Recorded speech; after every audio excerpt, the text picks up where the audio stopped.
Hello everyone, welcome to a channel. So நாங்கள் இதுக்கு முன்னாடி இருக்க வீடியோவில் என்ன சொல்லியிருந்தோன்னா, ஆல் ஓவர் இந்தியா ரிசல்ட் வந்து நீட்டோட ரிசல்ட் வந்து ஹால்ட் ஆயிடுச்சு, ஸ்டாப் பண்ணியிருக்காங்க. சரியா, இன்ட்ரீம் ஸ்டாப்பு, பர்மனெண்ட் ஸ்டாப்பில் இன்ட்ரீம் ஸ்டாப் பண்ணியிருக்காங்க அப்படின்னு சொல்லியிருந்தோம். பட் கிடையாது.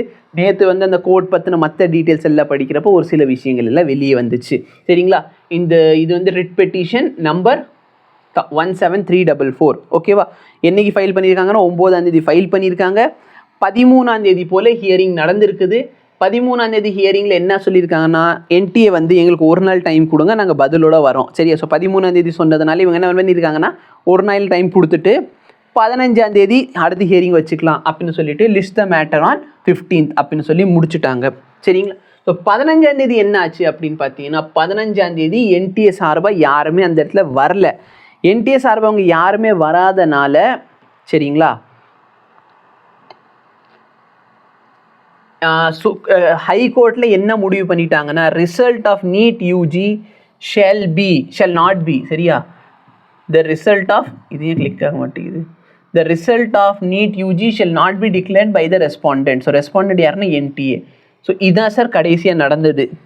ஓகே, ஆனால் என்டிஏ வந்து 16ஆம் தேதி வந்து பதில் சொல்லியிருக்காங்க. என்டிஏ என்ன பண்ணியிருக்காங்க, 16ஆம் தேதி வந்து இதுக்கான பதில் அவங்க சொல்லியிருக்காங்க. யார் அப்படின்னா, என்டிஏ வந்து ரெப்ரசென்ட் பண்ணுற துஷார் மேத்தா. இவர் தான் லாஸ்ட் டைமும் என்டிஏ ரெப்ரசென்ட் பண்ணார். லாஸ்ட் கோர்ட்டு கேஸ் நடந்துச்சு பார்த்தீங்களா, அங்கேயும். ஸோ அங்கே வந்து இவர் என்ன சொன்னார் அப்படின்னா, நீங்கள் வந்து கொஞ்சம் உங்களோட தீர்ப்பை மாற்றி சொல்லுங்க ஐயா அப்படிங்கிற மாதிரி சொல்லியிருக்காரு. என்ன அப்படின்னா, இந்த மாதிரி ஒரு கரண்ட்டோட ப்ராப்ளம் நடந்திருக்குது. அந்த கரண்ட் ப்ராப்ளம் எத்தனை சென்டரில் நடந்திருக்குன்னா 11 சென்டரில் நடந்திருக்கு சார். இவங்களே ஒத்துக்கிட்டாங்க. என்ன அப்படின்னா 11, இது என்னால் கிளிக்கும் பண்ண முடியல. இந்த மாதிரி என்ன சொல்லியிருக்காங்க, 11 சென்டரில் மட்டும் இந்த problem which has been face is in respect of 11 odd centres.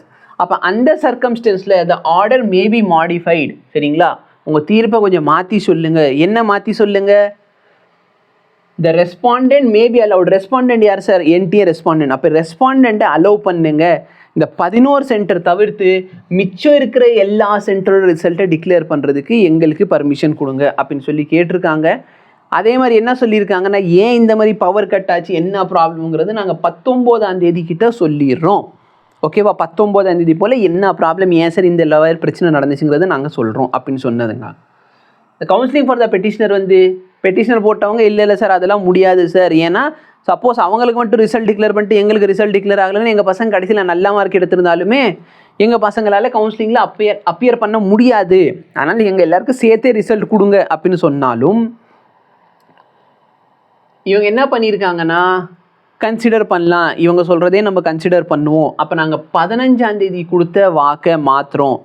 ஓகேவா, 15ஆம் தேதி என்ன சொன்னாங்க, என்டிஏ வந்து ரிசல்ட்டை வந்து எங்கேயுமே பப்ளிஷ் பண்ணக்கூடாது. ஆனால் அந்த ஆர்டரை மாற்றிருக்காங்க. சரிங்களா, incline to modify the order passed by the court on 15th. 15ஆம் தேதி நாங்கள் கொடுத்த ஆர்டரை நாங்கள் தீர்ப்பு என்ன பண்ணுறோம், மாற்றிக்கிறோம். என்ன மாற்றோம் சார் அப்படின்னா, respondent may be allowed to declare the result for all the other centres in India. இந்தியாவில் இருக்க மற்ற எல்லா சென்டர்ஸ்க்குமே ரிசல்ட் டிக்ளேர் பண்ணுறதுக்கு பர்மிஷன் நாங்கள் கொடுக்குறோம் அப்படின்னு சொல்லியிருந்தாங்க சார். ஓகேவா, in which the power failure was faced by the students. So அந்த 11 சென்டர் தவிர இருக்கிற எல்லா இடத்துலையுமே நீங்கள் ரிசல்ட்டை டிக்ளேர் பண்ணுங்கள். இதான் வந்து லேட்டஸ்ட் அப்டேட். சரிங்களா, ஸோ எல்லாருக்குமே ரிசல்ட் வரப்போது ரெகுலர் டைமில். இந்த 11 சென்டர் தவிர இந்த 11 சென்டருக்கு மோஸ்ட் ப்ராப்ளி என்ன நடக்கலாம், 19ஆம் தேதியிலேருந்து ஒரு 10-12 நாள் டைம் கொடுத்துட்டு வேணால் ரீநீட் நடக்கலாம். அது என்னங்கிறது உங்களுக்கு 19ஆம் தேதி தான் எக்ஸாக்டாக தெரியும். சரிங்களா, ஸோ உங்கள் எல்லாருக்குமே ரிசல்ட் டைமுக்கு வந்துடும். தமிழ்நாட்டில் பாதிக்கப்பட்ட ஸ்டூடெண்ட்ஸாக இருக்கீங்கன்னா நீங்களும் தயவுசெய்து என்ன பண்ணுங்கள், கோர்ட்டு கேஸ்னு நீங்கள் போய் தான் ஆகணும், வேறு வழி இல்லை. சரிங்களா, ஒரு ரிட் பெட்டிஷன் ஃபைல் பண்ணுங்கள். Thank you so much, have a nice day.